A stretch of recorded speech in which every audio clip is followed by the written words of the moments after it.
హైడ్రా హైదరాబాద్లో బడాబాబుల వెన్నులో వణుకు పుట్టిస్తున్న సంస్థ. అక్రమ కట్టడాల కూల్చివేతలతో రెండు తెలుగు రాష్ట్రాల్లో ట్రెండింగ్గా మారింది హైడ్రా. చెరువుల్లో కబ్జాలను తొలగిస్తూ ప్రజల్లో నమ్మకం పెంచుకుంటోంది హైడ్రా. ఇదే సమయంలో హైడ్రా దూకుడికి కళ్లం వేసేలా రాజకీయ ఒత్తిళ్లు పెరుగుతున్నాయని తెలుస్తోంది. అధికార కాంగ్రెస్ నేతలతో పాటు ప్రతిపక్ష నేతలు కూడా హైడ్రా పైన కారాలు మిరియాలు నూరుతున్నారు. ఫిర్యాదులతో రచ్చరచ్చ చేస్తున్నారు. దీంతో హైడ్రా స్పీడ్ పైన ఆసక్తికర చర్చ జరుగుతోంది. గ్రేటర్ హైదరాబాద్లో చెరువుల్లో అక్రమ కట్టడాలపై హైడ్రా కొరడా ఝుళిపిస్తోంది. నగరంలోని చెరువులపై ప్రత్యేకంగా ఫోకస్ చేసిన హైడ్రా వరుసగా అక్రమ కట్టడాలను కూల్చేస్తోంది. దీంతో హైడ్రా పనితీరుపై రాష్ట్ర వ్యాప్తంగా మద్దతు లభిస్తోంది. తమ ప్రాంతాల్లోని చెరువులు, నాలాలను ఆక్రమించి కట్టిన కట్టడాలపై హైడ్రాకు పెద్ద ఎత్తున ఫిర్యాదు చేస్తున్నారు జనం.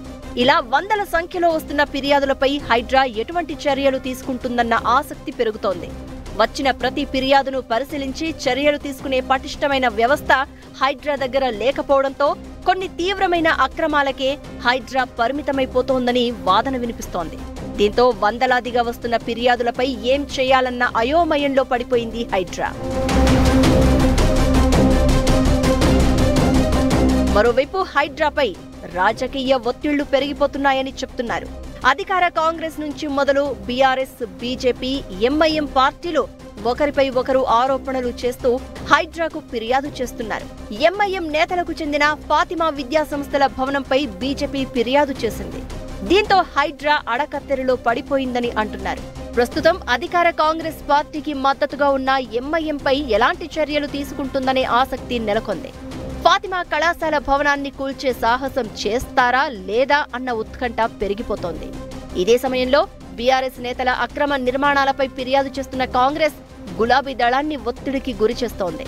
ఈ క్రమంలోనే బీఆర్ఎస్ వర్కింగ్ ప్రెసిడెంట్ కేటీఆర్ సహా ఆ పార్టీ నేతల ఇళ్లు, విద్యా సంస్థలు, ఫామ్ హౌజులపై వరుస ఫిర్యాదులు చేస్తూ ఉండడం రాజకీయంగా హీట్ పెంచుతోంది.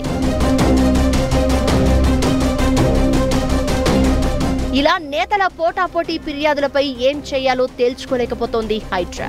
కేవలం ప్రతిపక్ష నేతల అక్రమ కట్టడాలపైనే చర్యలు తీసుకుంటే ప్రజల్లో విశ్వాసం పోతుందని, వ్యక్తిగతంగా తనకు చెడ్డ పేరు వస్తుందని హైడ్రా చీఫ్ రంగనాథ్ మదన పడుతున్నారని చెప్తున్నారు. అలా అని అధికార కాంగ్రెస్ నేతల అక్రమ నిర్మాణాల జోలికి వెళ్తే ప్రభుత్వం నుంచి ఎలాంటి స్పందన వస్తుందోనన్న టెన్షన్ పడుతున్నారని చెప్తున్నారు.